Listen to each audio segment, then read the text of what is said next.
Friends నమస్తే. ఈరోజు ఏంటంటే చెక్ మరియు చెక్ బౌన్స్ కేసెస్ అంటే ఏందో తెలుసుకుందాము.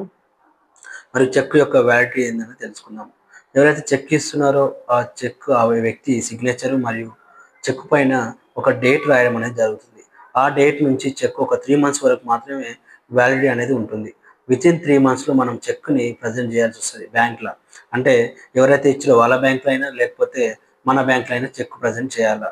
చెక్ ప్రెజెంట్ చేసిన తర్వాత ఎవరైతే అమౌంట్ చెక్ ఇచ్చారో వారి యొక్క బ్యాంక్‌లో బ్యాలెన్స్ లేకపోతే చెక్ అనేది బౌన్స్ కావడం జరుగుతుంది.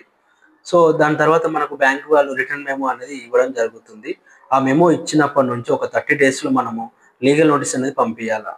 ఏంటి అంటే మీరు చెక్ ఇచ్చారు, చెక్ బౌన్స్ అయింది. మా యొక్క అమౌంట్ ఇవ్వండి. లేకపోతే మీ మీద లీగల్ యాక్షన్ తీసుకుంటాము అనేసేసి మనం లీగల్ నోటీస్ పంపియడం జరుగుతుంది.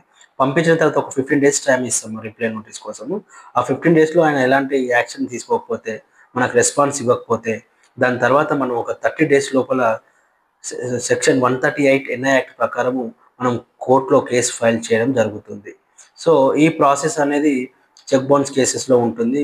ఒక కేస్ ఫైల్ చేయడానికి ప్రొసీజర్ అనేది ఈ విధంగా ఉంటుంది. Thank you friends.